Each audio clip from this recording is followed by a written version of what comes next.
আমার আজকের নিবেদনে আছে কবিগুরু রচিত লিপিকা থেকে একটি দিন এবং খেয়া কাব্যগ্রন্থ থেকে শুভক্ষয়।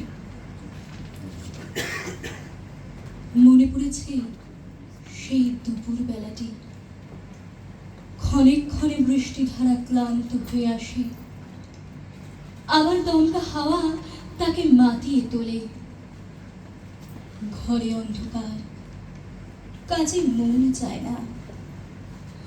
যন্ত্রটা হাতে নিয়ে বর্ষার গানে মল্লারের সুর লাগালেন। পাশের ঘর থেকে একবার সে কেবল দুয়ার পর্যন্ত এলো, আবার ফিরে গেল, আবার একবার বাইরে এসে দাঁড়ালো। তারপরে ধীরে ধীরে ভিতরে এসে বসল। হাতে তার সেলাইয়ের কাজ ছিল, মাথা নিচু করে সেলাই করতে লাগলো। তারপর সেলাই বন্ধ করে জানলার বাইরে ঝাপসা গাছগুলোর দিকে চেয়ে রইল। বৃষ্টি ধরে এলো, আমার গান থামলো। সে উঠে চুল বাঁধতে গেল। এইটুকু ছাড়া আর কিছুই না। বৃষ্টিতে, গানেতে, আধারে জড়ানো কেবল সেই একটি দুপুর বেলা। ইতিহাসে রাজা বাদশার কথা, যুদ্ধ বিগ্রহের কাহিনী সস্তা হয়ে ছড়াছড়ি যায়, কিন্তু একটি দুপুর বেলার ছোট একটু কথার টুকরো দুর্লভ রত্নের মতো কালের কৌটোর মধ্যে লুকোনো রইল।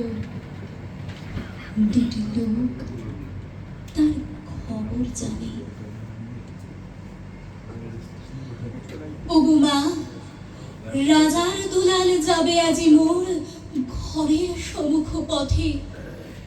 আজি প্রভাতে গৃহ কাজ লয়ে রহিব বল কি মতে। বলে দিয়ে আমায় কি করিব সাজ, কি ছাদে কবরে বেঁধে লব আজ। পড়িব অঙ্গে কেমন ভঙ্গে কোন বরণের বাস। মাগো, কি হলো তোমার? অবাক নয়নে মুখপানে কেন চাস? আমি দাঁড়াবো যেথায় বাতায়ন কোণে, সে যাবে না সেথা জানি তাহা মনে। হেলিতে নিমেষ দেখা হবে শেষ, যাবে সে সুদূর পুরে।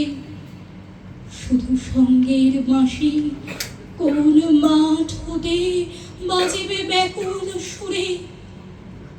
তবু রাজার দুলাল যাবে আজি মোর ঘরের সম্মুখ পথে। শুধু সে নিমেষ লাগে না করিয়া বেশ, রহিব বল কি মতে। ওগো মা, রাজার দুলাল গেল চলি মোর ঘরের সম্মুখ পথে। প্রভাতের আলো ঝলিল তাহার স্বর্ণ শিখর রথে। ঘোমটা খসাই বাতায়ন থেকে নিমেষের লাগে নিয়েছি মা দেখে। ছিঁড়ি মরিহার ফেলেছি তাহার পথের ধুলার পরে। মাগো, কি হলো তোমার? অবাক নয়নে চাহিস কিসের তরে। মোর হার ছেঁড়া মরি নেয়নি কুড়ায়, রথের চাকায় গেছে সে গুড়ায়। চাকার চিহ্ন ঘরের সম্মুখে পড়ে আছে শুধু আঁকা। আমি কি দিলেম কারে জানি না সে কেউ, ধুলায় রহিল ঢাকা। তবু রাজার দুলাল গেল চলি মোর ঘরের সম্মুখ পথে। মোর বক্ষের মনি না ফেলিয়া দিয়া রহিব বল কি মতে।